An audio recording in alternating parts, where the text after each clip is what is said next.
Hi, everyone. Welcome into the UPMC Rooney Sports Complex for the playbook presented by Microsoft Copilot. All right, the Buffalo Bills. I mean, their offense is lethal in a variety of ways. Running game, their quarterback.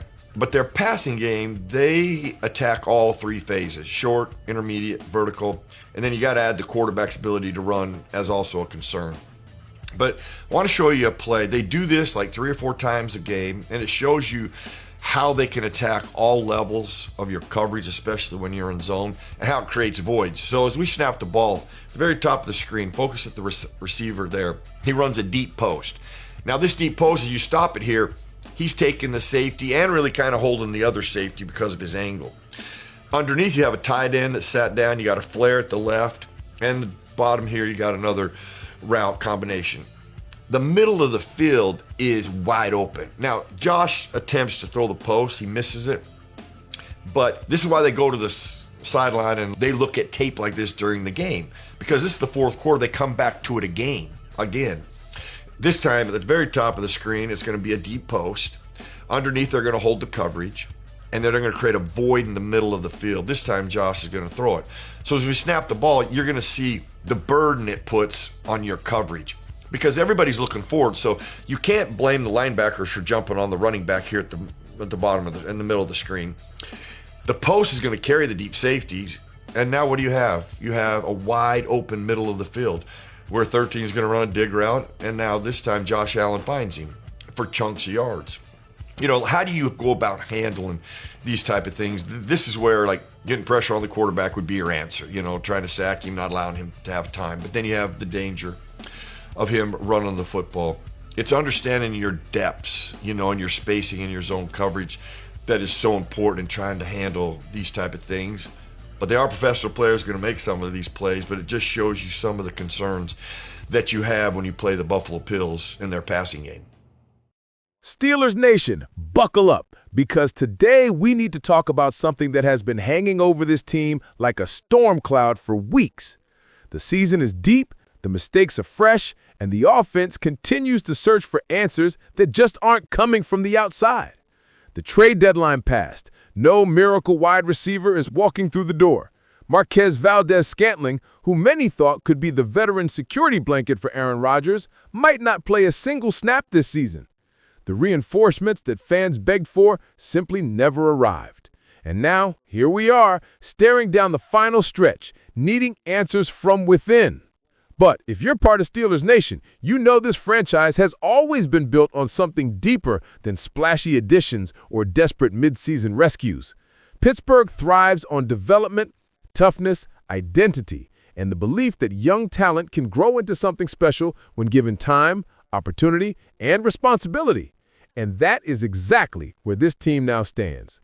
In the final 6 games of the 2025 season, the biggest storyline and perhaps the biggest turning point for the entire franchise comes down to this: will the young wide receivers finally step up? For weeks, the conversation has circled around the lack of a true second pass catcher behind DK Metcalf.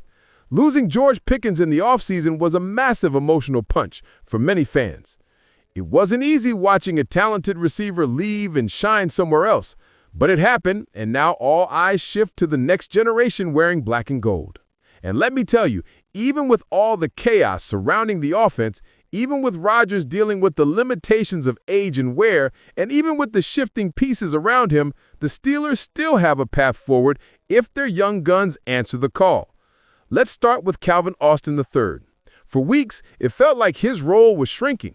Fans questioned whether he'd ever become more than a gadget guy, a spark plug who could run screens and jet sweeps, but struggled to win physical matchups down the field. But last week, for the first time in a while, Austin stepped into the game like a true WR2. He played 33 snaps on offense, second most among wideouts, and turned those reps into 4 catches on 5 targets. Nothing earth-shattering, nothing that will blow up a highlight reel, but something meaningful: consistency, reliability, purpose. And don't forget, Austin still holds one of the biggest offensive plays of the season, that clutch touchdown from Aaron Rodgers back in Week 3. His ability to create separation in the short game remains valuable, and he continues to be trusted as a punt returner, a role that requires both ball security and explosiveness. The issue is clear, though. Austin struggles in the intermediate range, the tough 10 to 19-yard routes where timing, physicality, and leverage determine success. According to PFF, he's caught only 2 of 5 targets in that area. That's the challenge. Can he clean it up? Can he handle press coverage from bigger corners? Can he become more than a specialized weapon? Meanwhile, Roman Wilson offers a completely different profile, one the Steelers desperately need. Wilson is showing flashes of being the tough, dependable, chain-moving slot threat who can sit down in the soft spots of the zone or take a hit across the middle and still hold on to the ball. When targeted inside 10 yards between the numbers, he's caught every single pass thrown his way. That willingness to work in the dirty areas of the field is exactly what this offense has been missing all season. And here's the most frustrating part. The Steelers simply don't attack the middle of the field. Not short, not intermediate, not deep. They avoid it as if it burns. Defenses know this. Defensive coordinators know this. Teams cram the outside zones, throttle the boundary throws, and force Rodgers into low-percentage outs, fades, and contested sideline shots. The middle is where Roman Wilson thrives, yet the offense rarely asks him to operate there. This isn't just about individual talent. It's also about systemic adjustment. For years now, analysts across the NFL have criticized the Steelers for abandoning the heart of the field, and this year has been no different. With limited time in the pocket, Rodgers is forced to get the ball out quickly, which makes the lack of intermediate middle-of-the-field concepts even more puzzling. That's exactly why the development of Wilson matters so much. He brings a skill set that can change the geometry of the offense. And then there's the harsh truth. If the Steelers want a true second weapon to emerge behind DK Metcalf, they cannot ignore the reality in front of them. Austin gives you speed, agility, and separation in the flats. Wilson gives you toughness, reliability, and yards after the catch inside the hashes. Each of them brings a complementary skill set, but the question is whether the offensive staff will actually design a system that leverages what each of them does best. These final 6 weeks will reveal more about the future identity of this offense than any single trade could have. Now, let's zoom out. Let's look at the broader context of this team because Steelers fans deserve the truth. This franchise has been fighting an uphill battle for offensive identity for years. Since the days of Antonio Brown, Juju, and peak Big Ben, Pittsburgh has struggled to cultivate wide receiver depth that consistently performs when it matters. Injuries, scheme limitations, coaching turnover, and a revolving door at quarterback have taken their toll. And yet, this team still finds a way to stay competitive, to stay in the fight, to stay above water when most franchises would sink. In 2025, the Steelers rank near the bottom of the league in the middle-of-the-field passing game, and their explosive play rate has dropped compared to the early weeks of the season. But there is a silver lining. Despite all the obstacles, despite the offensive issues, despite the growing pains, the Steelers are still alive. They still control their destiny, and that matters more than anything. The brighter truth is this. If the young wide receivers grow up quickly, the Steelers' season is far from over. The offense doesn't need a superstar wide receiver, too.